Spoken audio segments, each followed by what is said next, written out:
ভেনেজুয়েলার president Nicolas মাদুরোর আটক হওয়ার পর অন্তত আগামী ৩০ দিন সেখানে আর কোনো নির্বাচন হচ্ছে না এমন ঘোষণা দিয়েছেন যুক্তরাষ্ট্রের প্রেসিডেন্ট ডোনাল্ড ট্রাম্প। দেশটিকে আগে স্বাভাবিক অবস্থায় ফিরিয়ে আনার দরকার বলেও মন্তব্য করেছেন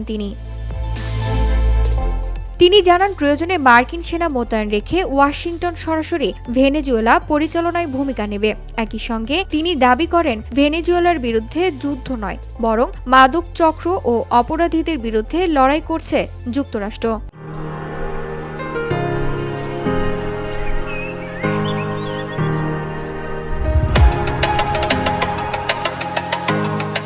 বার্তা সংস্থা আনাদোলু বলছে, সোমবার এনবিসি নিউজকে দেওয়া সাক্ষাৎকারে ট্রাম্প এসব কথা বলেন। তিনি বলেন, আগে আমাদের দেশটাকে ঠিক করতে হবে, এখনই নির্বাচন করা সম্ভব নয়, মানুষ ভোট দিতেও পারবে না।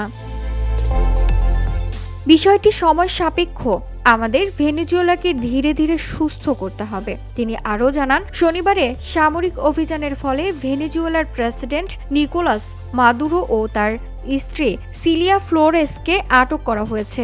আপাতত যুক্তরাষ্ট্র দেশটি পরিচালনায় ভূমিকা রাখবে, প্রয়োজনে সেখানে মার্কিন সেনাও থাকতে পারে বলে ইঙ্গিত দেন ট্রাম্প।